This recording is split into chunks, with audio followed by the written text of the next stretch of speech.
It's not very good. I would definitely put it in the top 10. So good. It's kind of a mess. A great work of cinema. Train wreck. Beyond a slasher, beyond a jump scare. More thought has gone into the story. Respecting the source material. Extremely gory, extremely violent. The lighting, the sets, the costuming. Extremely scary. Well staged, well shot, well acted. I saw the comedy for what it is. Relentless. It was just really, really good. This is pretty cool. Another reason why I think it's so good. Silent breed is people!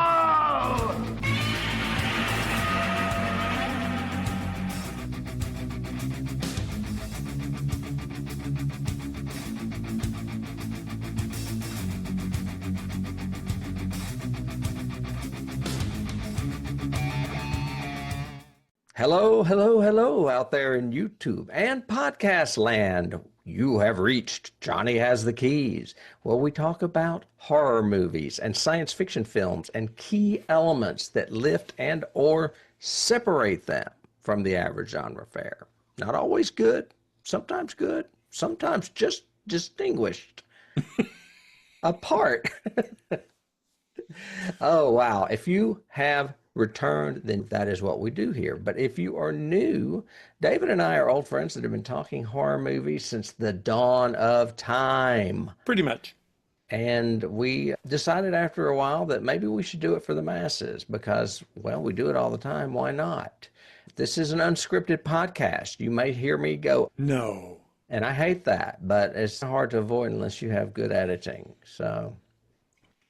And that's about it. We cover movies over the last 100 years. We jump around from decade to decade, no particular order, just to give you a good mix of things. And today's a great one. I'm here with my partner, David Horton. David, how are you doing? I'm doing good, really good. Been doing a bunch of, normally we break the ice with our little, what were you doing in your genre week? I've been traveling so much and working so much on the road that I've been doing a lot of audiobooks, and I've mentioned a couple already on the podcast, but I also finished my Prey novels last year. So last year, my goal was I wanted to reread or re-listen to the ones I'd originally read, John Sandford's Prey novels.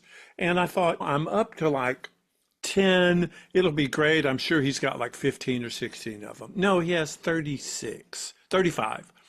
So you need to see if he's still alive. That might not be the real him. Well, he is because he's still publishing. Well, that don't mean nothing. So is Michael Crichton. And well, I'll double check. But anyway, so he has 35 of those, which I listened to last year. And he has offshoots of like a dozen other novels.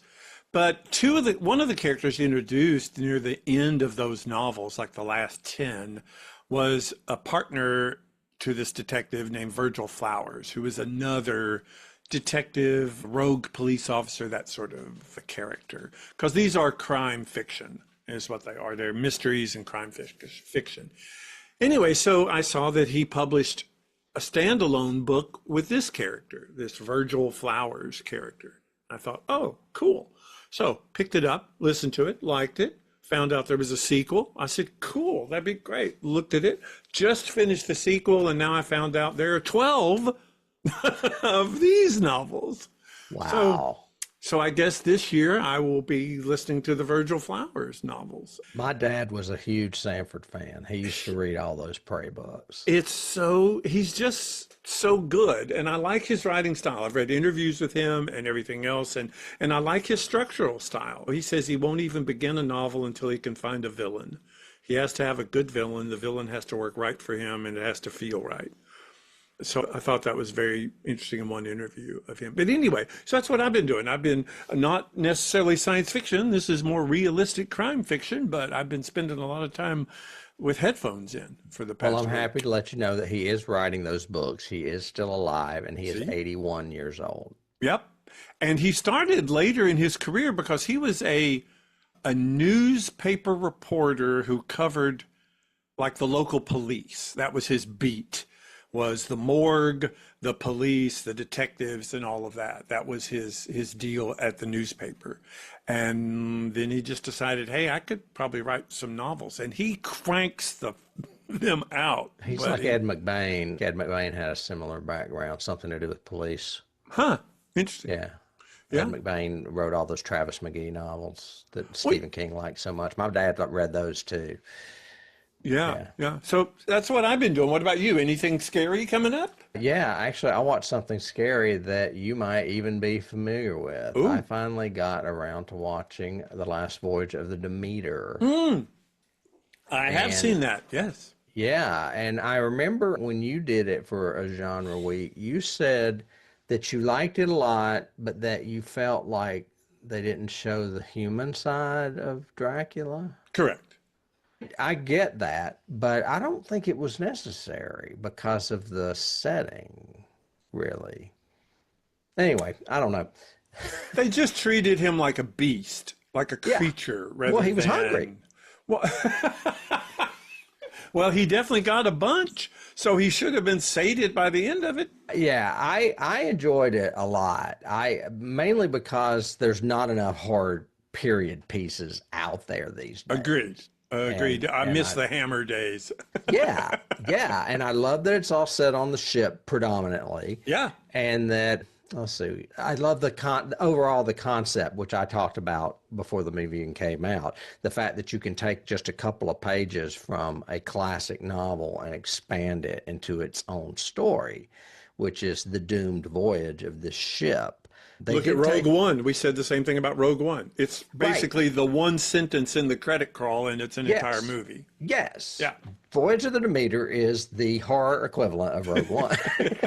There you go. Except it's in the middle and not in the end or beginning. Right. Yeah. And they do take a little bit of leeway. I don't want to go too much into the plot, but there is a survivor. Mm-hmm. I guess they did that in case they wanted to do a spinoff or something. I don't know. Maybe. It's directed by Andre Uverdahl, who I like a lot. You have mixed opinions about. He did Autopsy of Jane Doe. He did Scary Stories to Tell in the Dark. Mm-hmm. And he got famous for a movie called Troll Hunter, which I have not seen. Anyway, the cast is great. It stars Corey Hawkins, who I knew as Heath on The Walking Dead. He was a great character in the comics that just disappeared on the television show. The woman in it is Aisling Franciosi, who you probably don't remember, but I do because I saw her in that movie Stop Motion, which I told you we should probably consider covering because it's such a unique horror movie that deals with stop motion animation. Mm-hmm. It stars Liam Cunningham, who I assume you knew from Game of Thrones. And David Dastmalchian, who I knew from Late Night with the Devil, as well as a lot of other horror movies. He's like a male scream queen. Mm-hmm.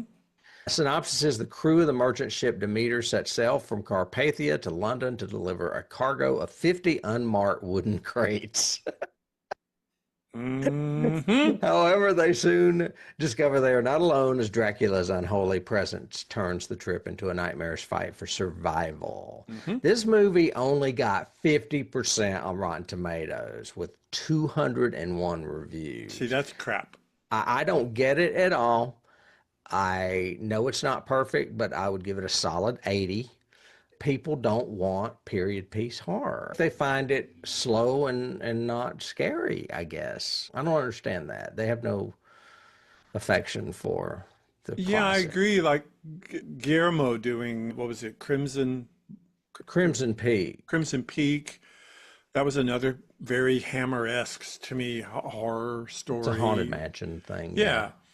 Yeah, interesting. Maybe people now are just wanting that contemporary. They want the contemporary horror much more than they want period horror. I don't know. I thought it was great. I really liked it. I did too. And I loved the Dracula story anyway. And I also, now that we're talking about that, it will be interesting to see what happens when Frankenstein comes out. Yeah. Yeah. Yeah.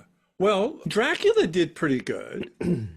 The Nosferatu did pretty good. Yeah. So The I'm one wondering, from Last Christmas. yeah, I'm wondering what it's rated because I don't tomato, so I don't agree with Paddington being the best movie ever made. So You've got to get past that. Normally they're pretty good, but occasionally they miss it, and especially with 200 reviews saying 50%. That doesn't make sense to me. No, me either. No. But I really liked his direction. I loved the lighting. I thought the costume, the scenic, it had so much going for it. When I talked about it, the only thing is I would have loved to have seen some form of humanization, even at the end. If they had just ended it. Well, no, he's still the monster. Well, he's in shadow, and you see his hand, and his hand has like fingernails that are a little beastly. Oh, that's walking through England. Yes. Yeah. I would have loved to have seen that on the ship, like the very end, like him being almost like that.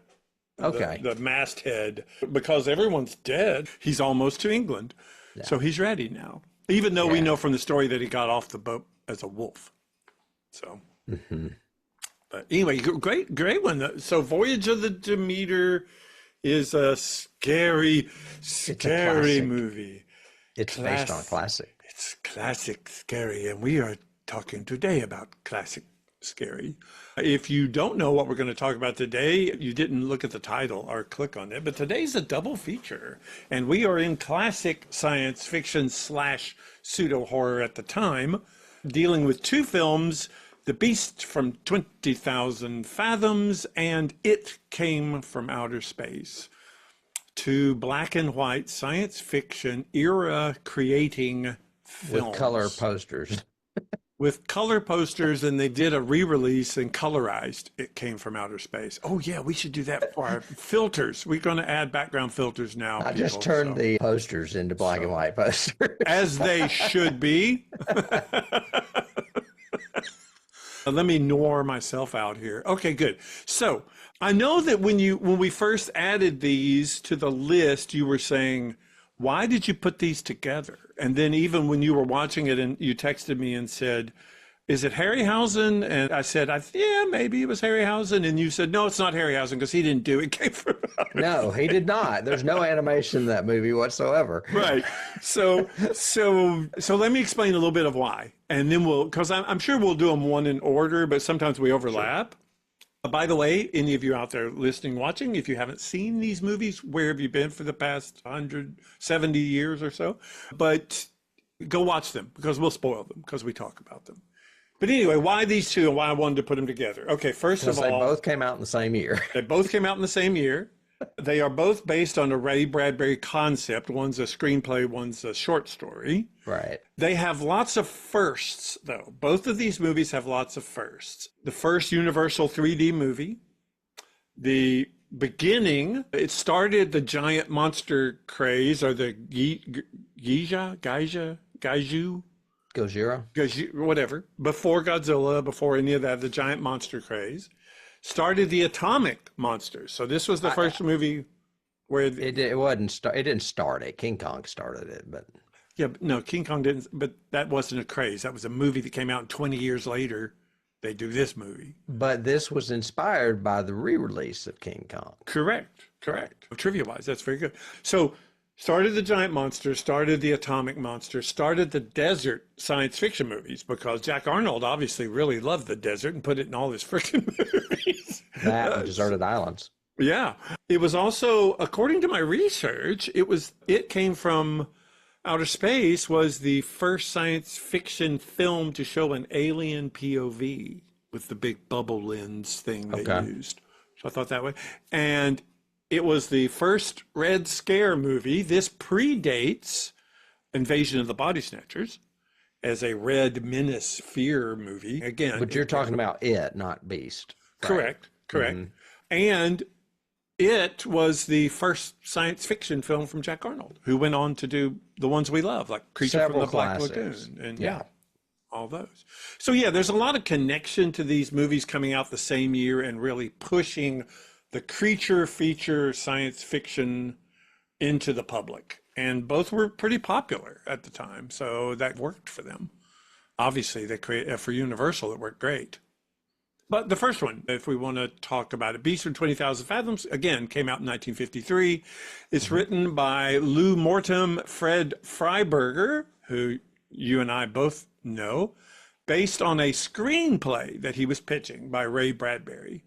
It also had, though, in research, I also found that it also had line changes and scene changes and additions to the script from Jack Dietz, Eugene Laurie, who was the director, and Harryhausen himself. So it was a more of a confab sort of screenplay, directed by Eugene Laurie, and of course it features Ray Harryhausen. If you want a brief synopsis, an atomic test in the Arctic raises a giant beast who makes its way back to the area that it was raised in when it was back in he says the Paleolithic era, which is wrong. Which just happens to be New York City. So he runs amok in New York City and is eventually killed by our wonderful military. I'm sure you've seen this movie before, probably a dozen times. What do you think of it? Well, a couple things. First, it wasn't Harryhausen's first. No. I was thinking it was his debut, but he had actually done Mighty Joe Young before this. Yeah. And worked with Willis O'Brien on that. So... But you said we knew Fred Freiberger, and I'm like, do we? I know he wrote $6 Million Man and Korg. He also became the showrunner for the 3rd season of Star Trek. Oh, I did not know that. Yep. That's why. Okay. That's why it sucks. Pretty much. Yes. Once we do it on the sister podcast, you'll see a lot of Freiberger's interference into Gene Roddenberry's. Oh, that's right, because we haven't got into that season yet, but Correct. we will be soon. Okay. Correct. Yeah. Very funny. Gene Kuhn left, and Roddenberry dropped back a little bit. Freiberger took over and bastardized that baby. So, yeah. Well, you asked my history with the film, though. I don't have a deep history with this film. I watched it for the first time a couple of years ago when I did a bunch of Harryhausen on a Turner Classic Movies like run. Where they were showing a bunch of them. And I watched it because I had never seen it. And I liked it a lot. And then we did Godzilla a season or two back. And we talked about its influence on Godzilla and how some people think Godzilla ripped it off, which I don't think is true. But and Japan was basically saying they loved the movie so much that they wanted to make their own, and that's why they made Godzilla. Right. So, but yeah, I like it a lot. So this was my second time seeing it. Oh, okay. Yeah, I saw it decades ago back on Shock Theater and everything else, and I always remembered. The thing I always remembered about it, I'd forgotten the whole opening and all of that, but I always remembered the bath escape scene because I thought it was cool, and the lighthouse, and its blood is contagious. Its blood has something wrong with it, because I thought, that'd be a really cool like subset of this. You can't even breathe once you shoot it. Yeah. So. If you're talking scenes, I love the scene where it sticks its head up and looks around those sailors at the dock, and they like just freak out. Oh, yeah. It just climbs up over the dock. Yeah. Yeah, it's hilarious. I love the fact that he picks up a person and eats it. Oh, He yeah. literally eats a person off the street. You don't really see that as much with King Kong. And he does it. It's one of Harryhausen's really cool, the way he could. Dennis Muren, who later on became the big stop animation guy and who really had a great career up until Jurassic Park, took his career away. But he loved Harryhausen, and what he loved about Harryhausen was he treated his creatures realistically. Even the strange ones like 80 million miles to Earth or whatever, 20 million miles to Earth. Yeah, they have these affectations. It's 10 million miles to Earth, isn't it? That's the Quatermass one, the 20,000 years to Earth or miles to Earth or something like that. These titles with numbers in them drive me crazy. Yeah, is the stop animation one. Because we covered a Harryhausen a couple seasons back. What was it? That was it. 20 million miles to Earth. No, 20,000 miles to Earth. I'm not sure I believe you. I'm pretty go sure ahead. that's I'll it. look it up. Yeah, look up Harryhausen's next one after this. It's the next one after. I was just looking at our list. It is 20 million miles to Earth. Yeah, that's what I thought.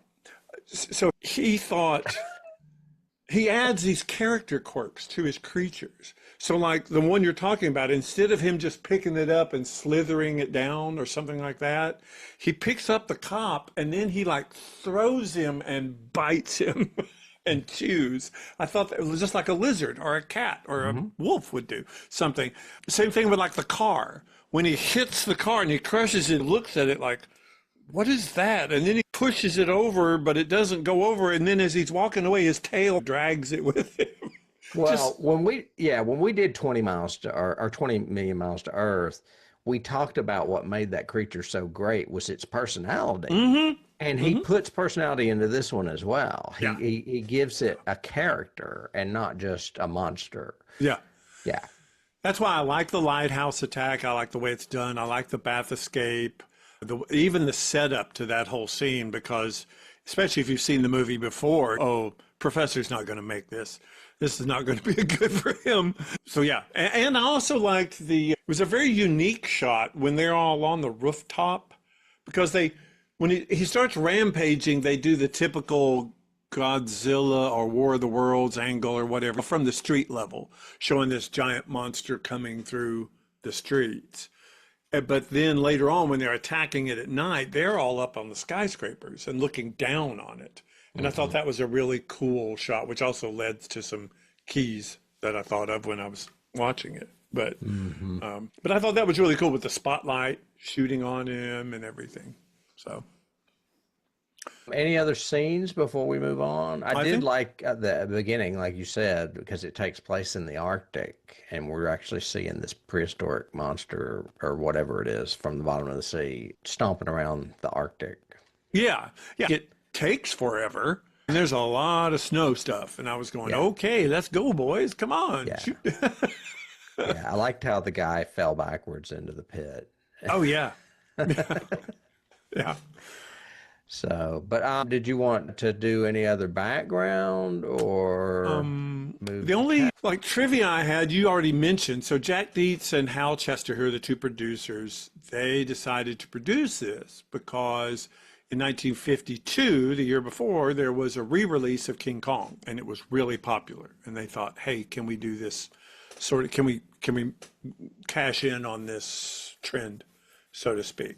I've got the Ray Bradbury background, how he got involved. Oh, that'd be good.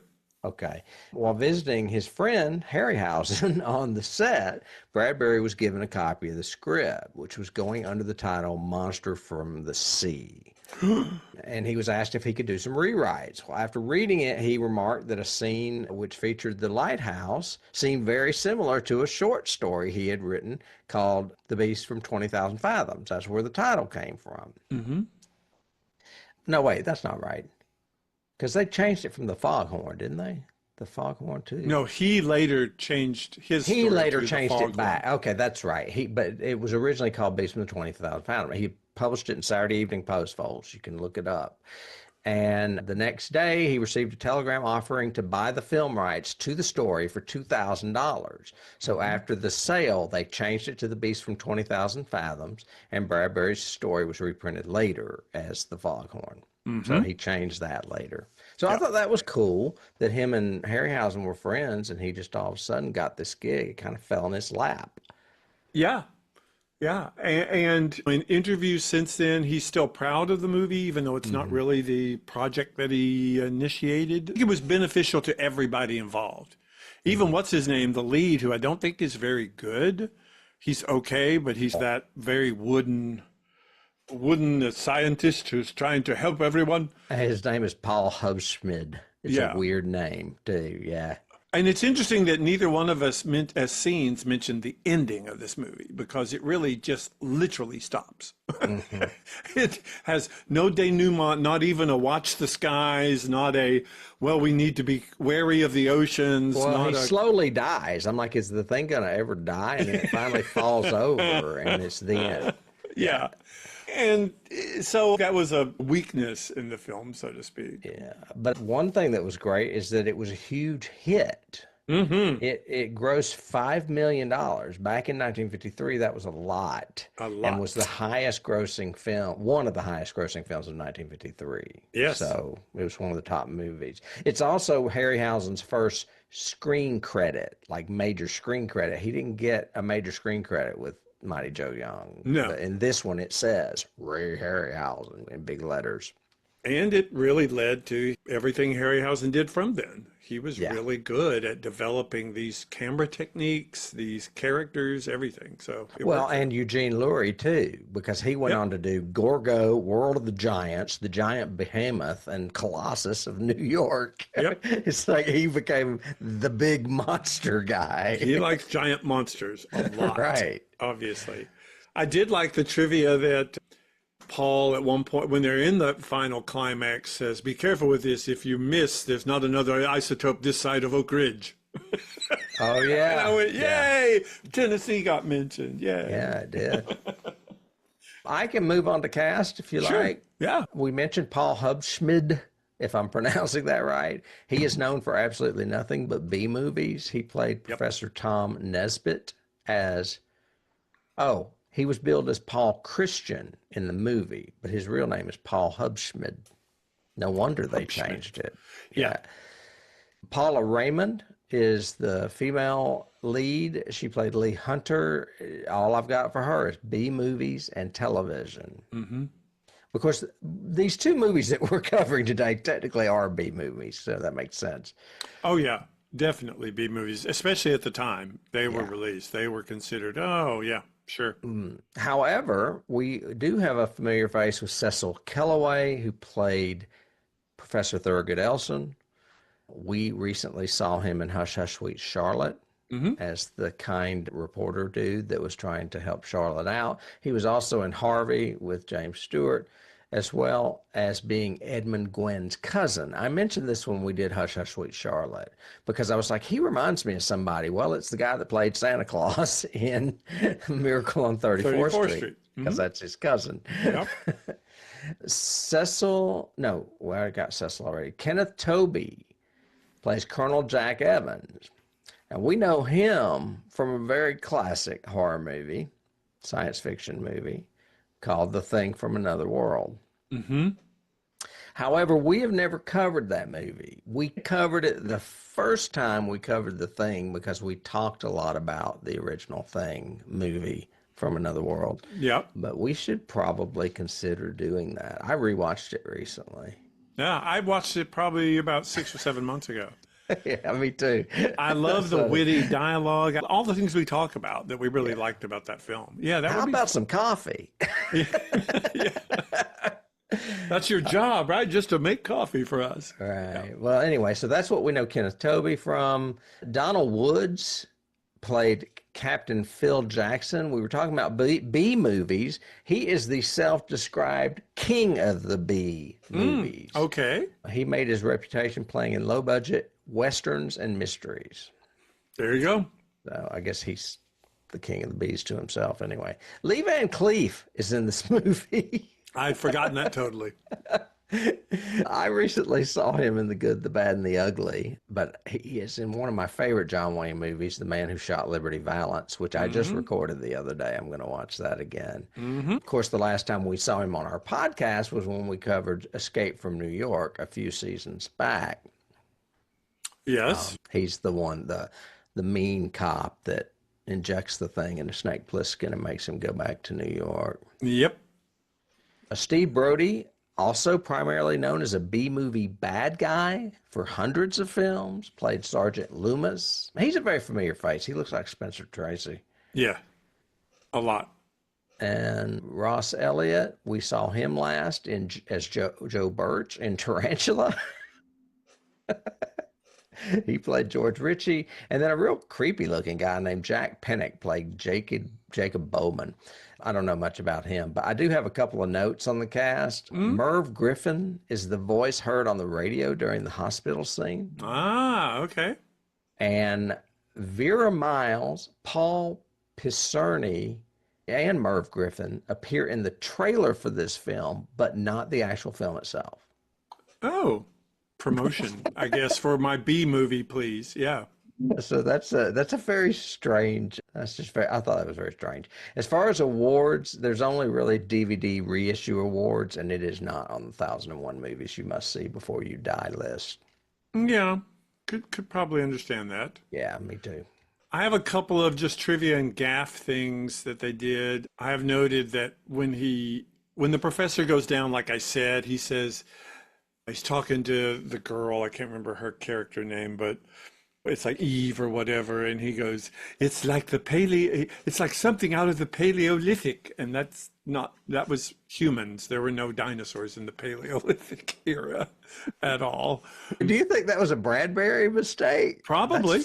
That's funny. Probably. And then there was another one where Paul is trying to convince them, when he's trying to convince them that the monster might be real after he gets out of the hospital and everything, he says something to the effect of Galileo said that the world was round and nobody believed him, but it was true. Galileo never said that. They knew the world was round at that time. He said it went around the sun. That's what he said. We orbited the sun, not it orbited us. That was Galileo's big. You mean vice versa? Heresy. Yeah.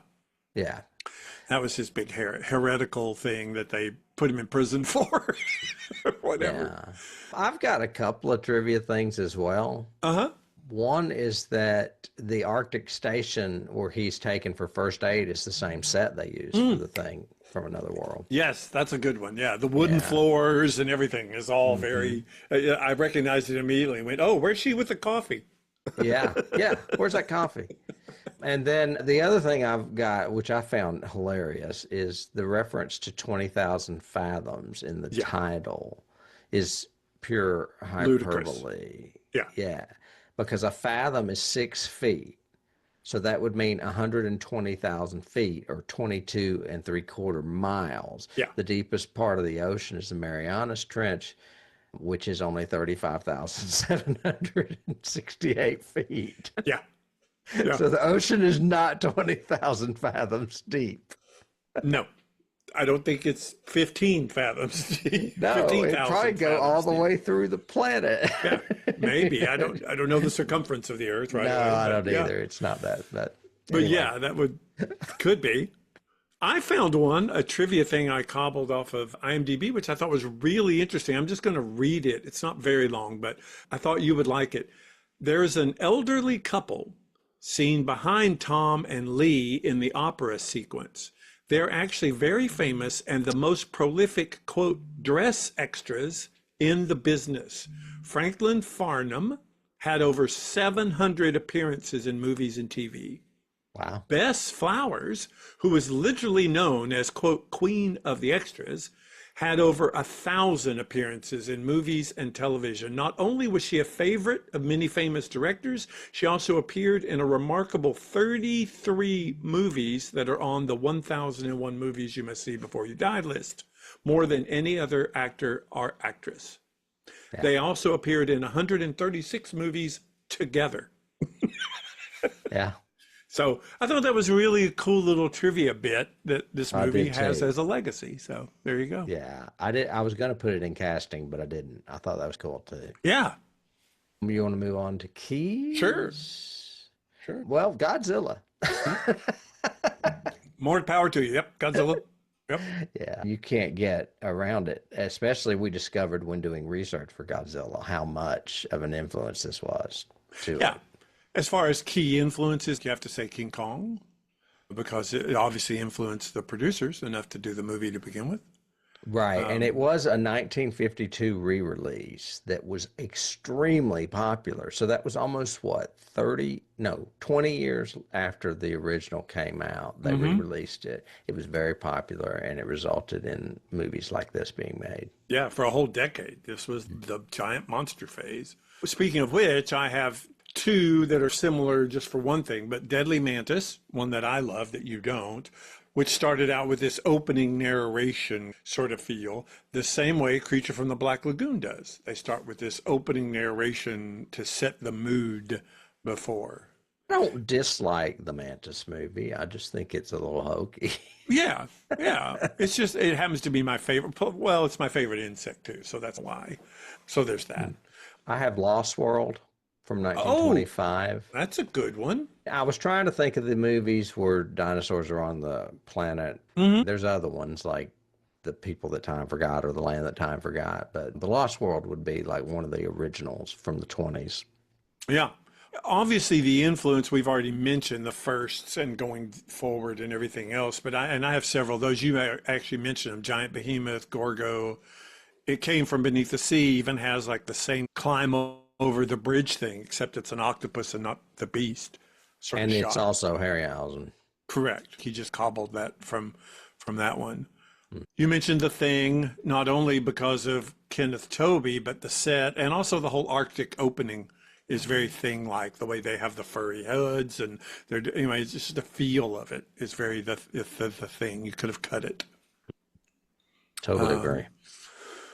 I have, let's see, well, the Ray Bradbury short story, obviously, because that's where the genesis of a lot of this came to be. Then I have a few that I caught from IMDb.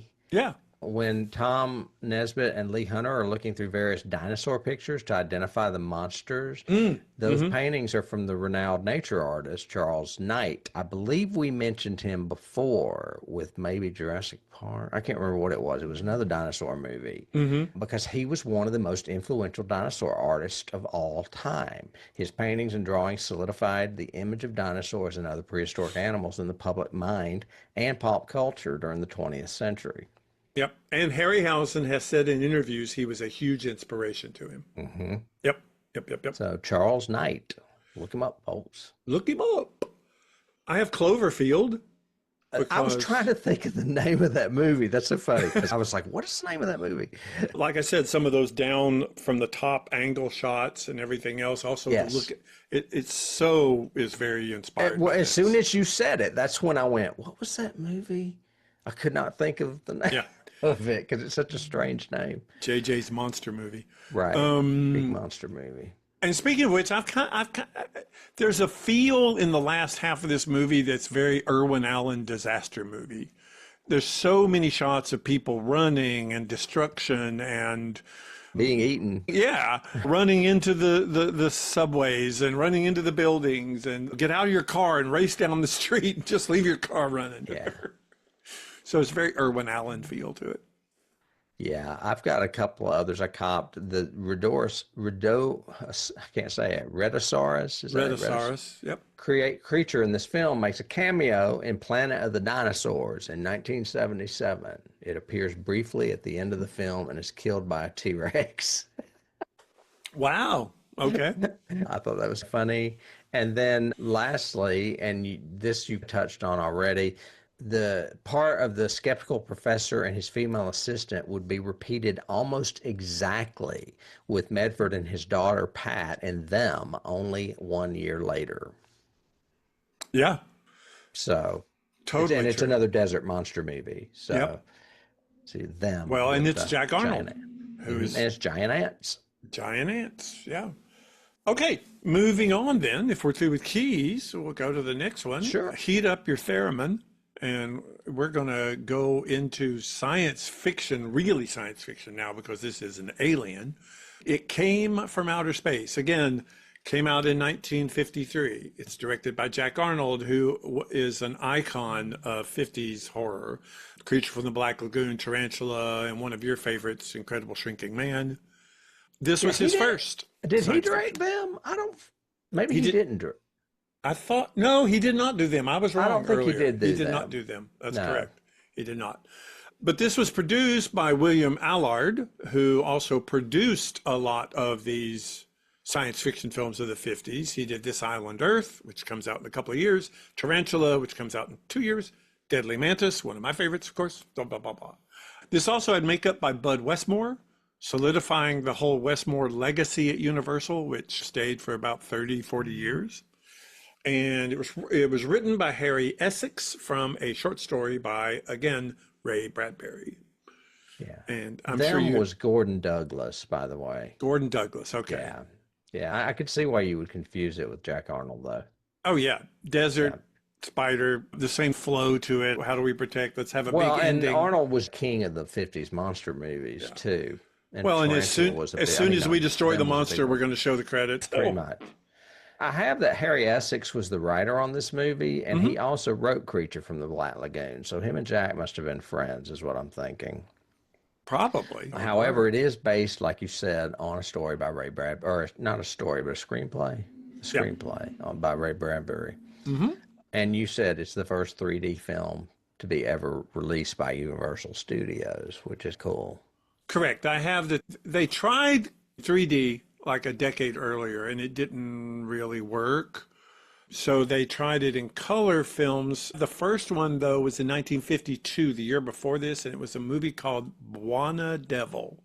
I thought it was House of Wax. House of Wax must have been the second one. House of Wax was second, and then this was the first Universal, which was, again, they were trying to go compete. But Jack Arnold was such a good director that he didn't do it for, he did 3D in a really cool way and not in the in your face Jaws 3D way.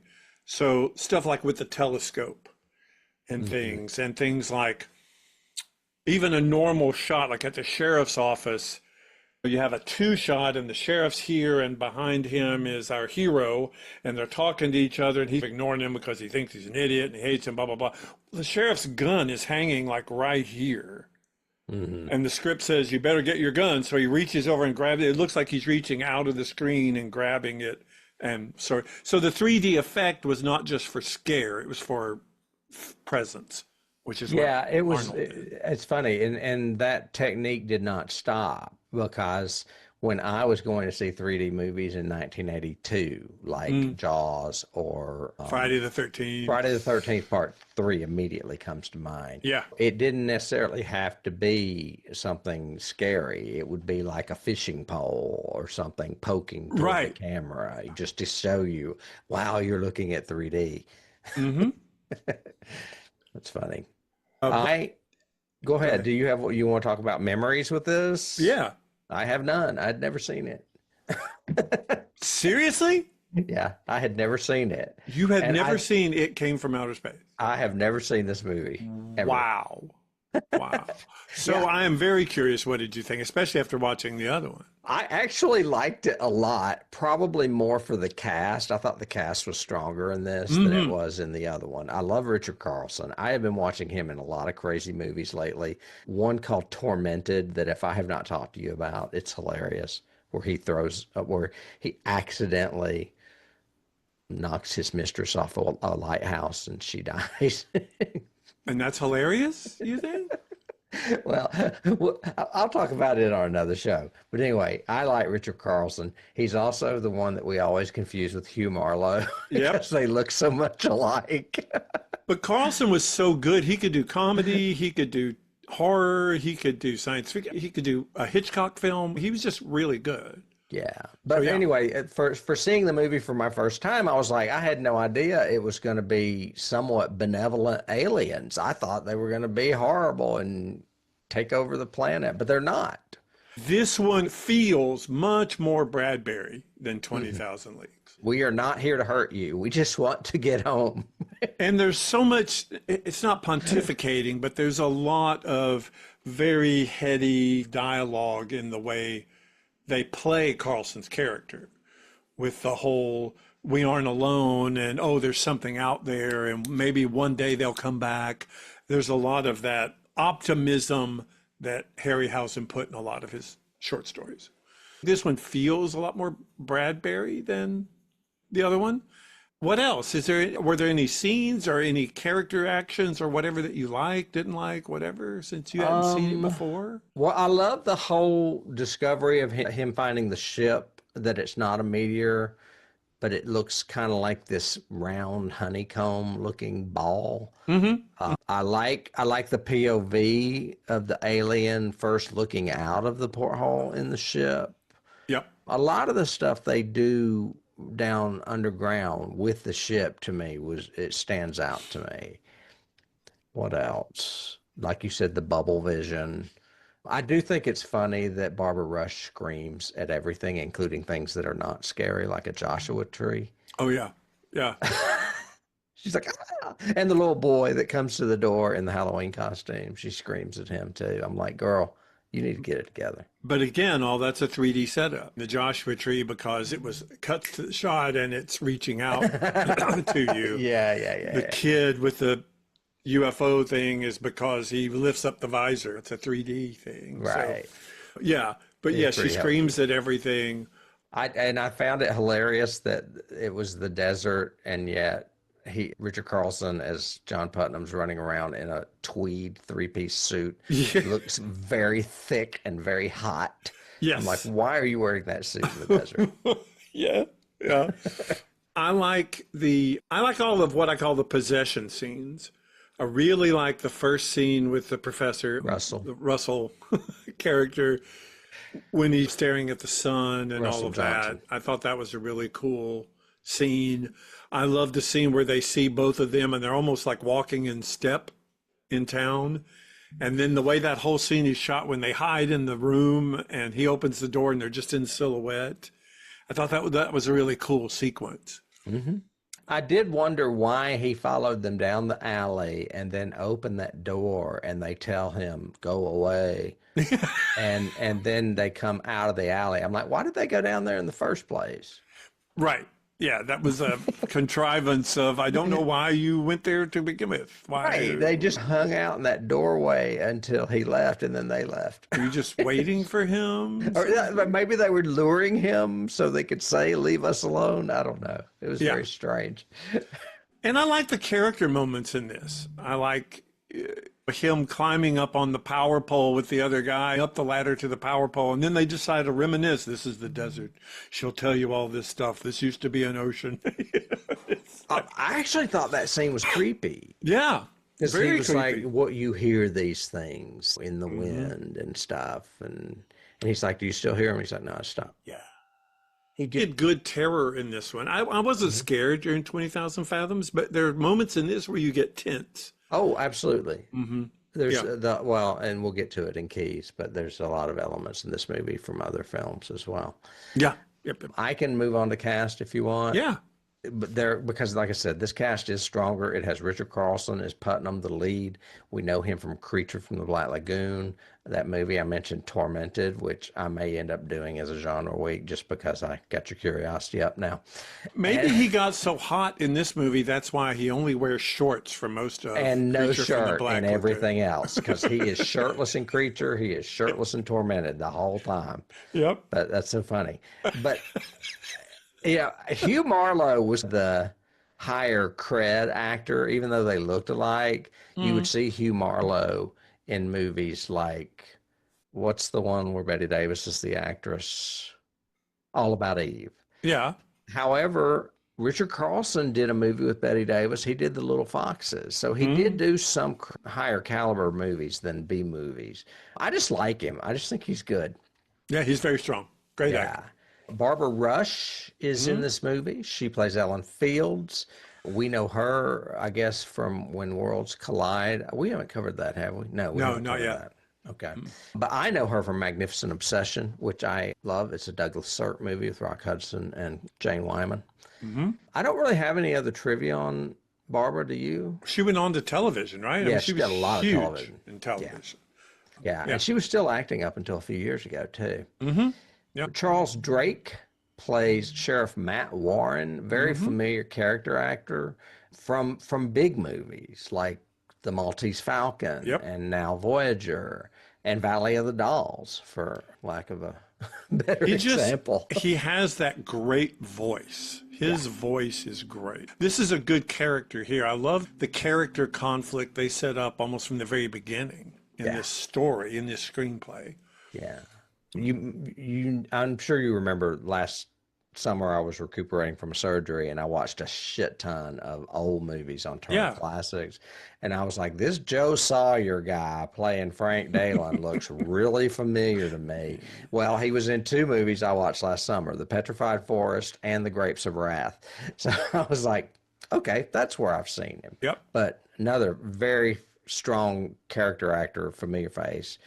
As is Russell Johnson, who played George. Last time we saw him was when we covered This Island Earth way back when. Second season, maybe? Second season, yeah. But we know him best as the professor from Gilligan's Island. Yeah. Even though he was in a shit ton of movies before Gilligan's Island. He got pigeonholed into that. Yep. Kathleen Hughes plays Jane. I didn't know who this woman was. I looked her up and they were like, this was Universal. Was it Universal that did this movie? Yeah. It was Universal's answer to Marilyn Monroe. And as soon as I saw her, I was like, oh my God, she looks like Marilyn Monroe. Okay. Yeah. I was curious. I was waiting for you to get to her because I wanted to know about her, because that's the scene that throws me off in the movie, because she is uber flirtatious, very sexy. All of this has literally one scene, well, two scenes, because she comes back in one shorter scene. Yeah. And Yeah, yet she gets like fourth screen credit. And I was going, was she sleeping with somebody? She was sleeping with somebody, but they were definitely, they were grooming her to be a Marilyn Monroe type because she looks so much like Marilyn Monroe. She's like a very skinny version of Marilyn Monroe. Well, obviously it wasn't effective because I didn't even know her name. No, So- and she obviously was not in a lot of other movies because I have none listed in my notes. I'm telling you, she was sleeping with somebody. Yeah, something was going on there. I'm just saying. As far as awards, this actually won a 1954 Golden Globe for Most Promising Newcomer. Wow. And it's Barbara Rush. I was going to tease you and say it was Kathleen Hughes, but it's not. It's Barbara Rush. Thank you for not doing that. Yeah. It is not on the 1001 movies you must see before you die list. No problem with that at all. I could understand. Yeah, I debate that because it is our key influence on so many 50s science fiction movies and so many others. And it deserves a place in cinematic history, maybe not on the 1001, just because screenplay-wise it doesn't hold up in places sometimes. Well, we've said this before. If they had a list of horror and science fiction movies you must see before you die, then it would be on there for sure. If it was genre-esque, I could see that. Yeah. Yeah, because it's a giant in the world of 50s sci-fi. Yeah, it definitely is. And you had never seen it before. And I had never seen it before. No. Yeah. One-Eyed Monsters. You think I would have maybe. Maybe I saw it and don't remember it when I was a kid or something. Well, that's a good segue to trivia. Okay. So one of my trivia things is, again, Bud Westmore was the makeup artist here. He designed two aliens for this. The one they picked was the one they used in the movie. The other one was augmented a little bit, but became the Metalunan mutant from this island Earth. Yes, I Yeah. did read that. Yeah. So I can understand why this one is more menacing and slower and all of that. Even though the mutant was slow too, it was just a more credible looking monster for what they needed to do in the story. They do some funny things with it. Well, first of all, it doesn't look like it would be very mobile, but you will see something dragging in the sand occasionally, like a tentacle or something. Yeah, supposedly it had claw hands, but you only see it in like a brief second shot. Yes. But it does leave a glitter slime trail, so I'm sure Mary princesses at Disney love it. It also just has no fear of cars whatsoever because it stands in front of cars that are speeding towards it all the time. It just stands there with its one eye. Maybe it has no sense of distance, so it can't see. There's at least two scenes in this where a car is about to run one down. Yeah, and then the third one is she almost runs over Frank. Yeah, So yeah. crazy. I don't really have any trivia. All I have left are keys. The only other one I have is that opening shot of the meteor coming in and then the close-up of it coming right toward the camera. Special effects wise, they achieved that by designing a metal hexagonal ball, essentially with a bunch of hexagons on it, and filling it with flammable material and shooting it right at a mirror that was shooting at the camera. And at the very end, as it's getting really close right before it blows up, you can see the mirror reflected in frame left. You can see the reflection of the mirror. So Didn't we say that that meteor crash was reused for another film? that we've already covered? I thought we did. Yeah, the arc in the sky was, not the crash, I don't think. And okay, and it was, I can't remember what movie it was, but Yeah. I Or it think may they have been the crash in the crater too, because then they do the whole thing in reverse, which doesn't work No. at the end when it takes off and all the sparks are coming out this way. right. That was a And then little it- cheesy. Yeah, that didn't work in reverse for that one. So yeah, special effects not the best in this, but it's the story. Do that you works. know anything? Speaking of trivia, do you know anything about Bradbury's thoughts on either of these movies? Which one he may have liked more? Or... The only thing I heard was he said in an interview, the what's his name? Who did this one? Who's the writer? Harry. He said Harry didn't have to do a lot for this one because he basically took all of Bradbury's dialogue. And yeah, I saw that too. And he got credit for the screenplay. Yeah, that Yeah. sucks. Yeah, but Bradbury liked what they did with the screenplay. It's just that he deserved credit for it. It was his story, his characters, his dialogue. Yeah. and Jack Arnold's direction on top of it, which just helped it. Yeah.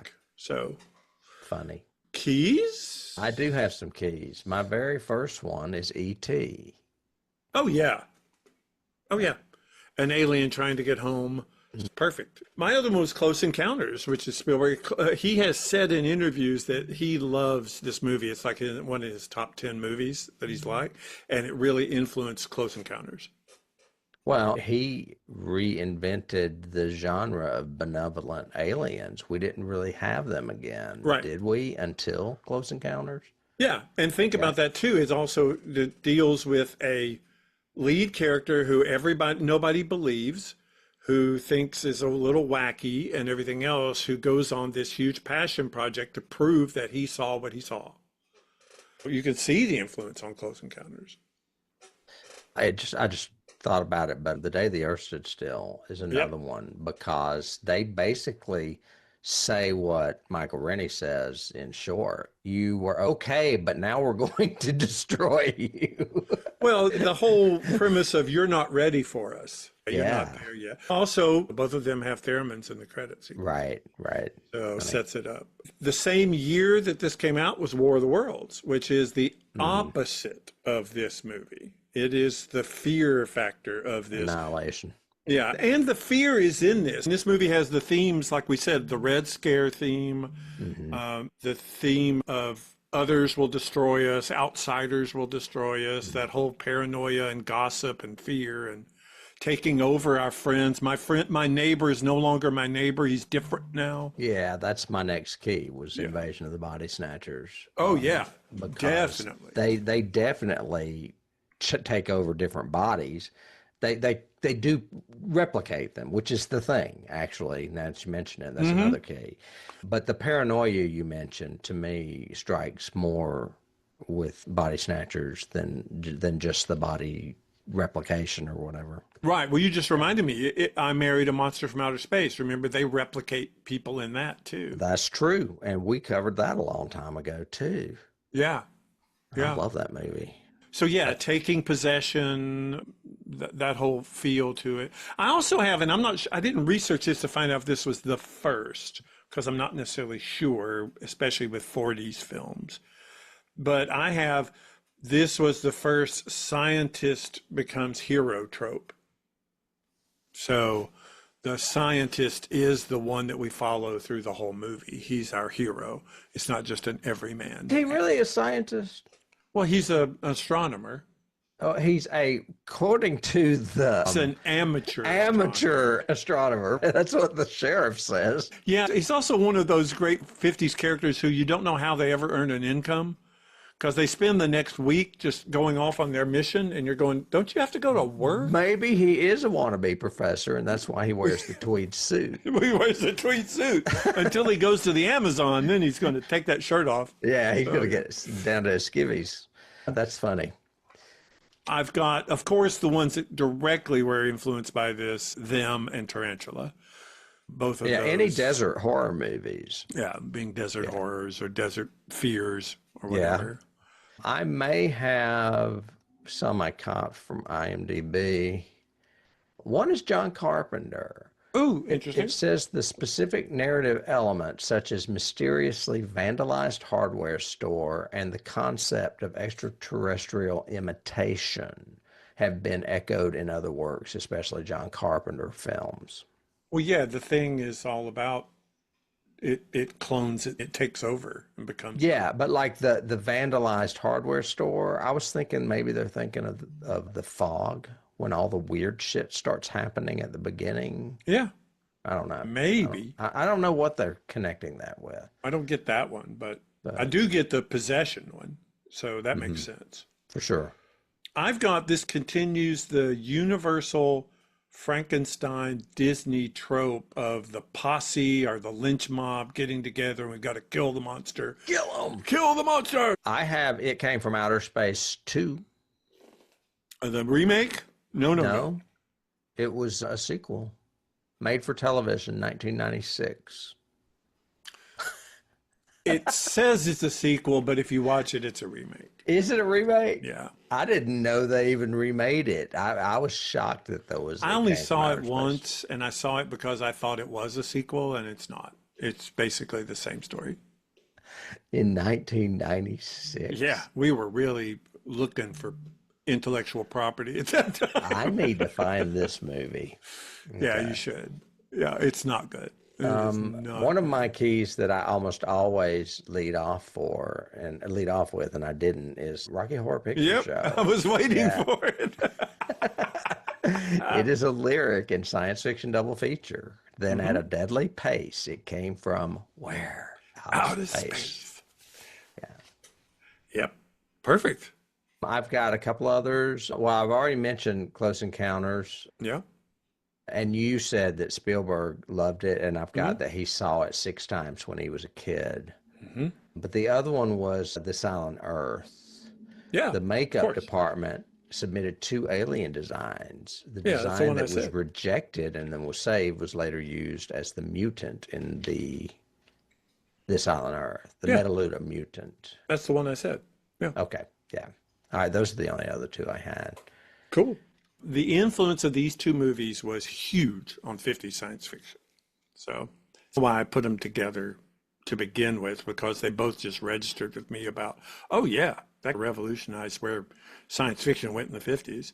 I get it, but last week when I talked to you, I said, "What do these have in common?" Harryhausen, and you said, "Yeah." Yeah, And I went 'cause I so thought- I went in thinking, "Why not Harryhausen?" Before I rewatched it, I was thinking that there was a Harryhausen element of this, and there's not. No, So, not that at was me. all. But then Oh. I thought, well, maybe he's confusing it with It Came from Beneath the Sea. Yeah. And I was like, do we need to switch this? And then I saw Ray Bradbury, and I went, oh, okay, never mind. Never mind. It's another whole I am Mother Metropolis moment. Hey, that works.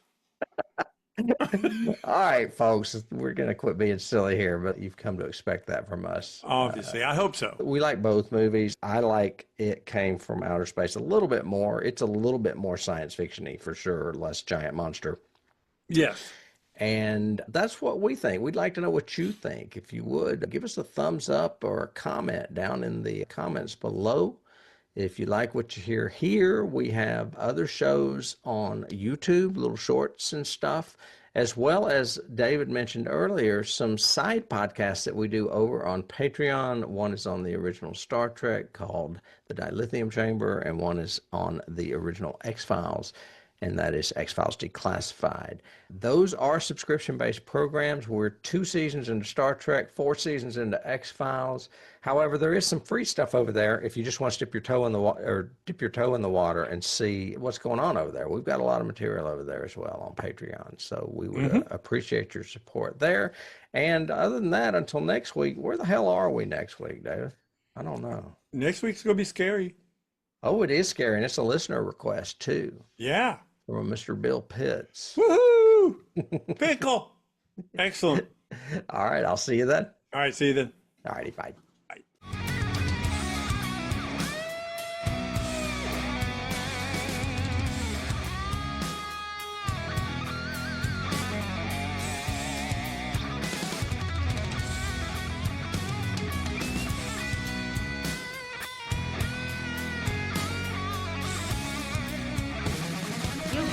Start the car. Johnny has the keys.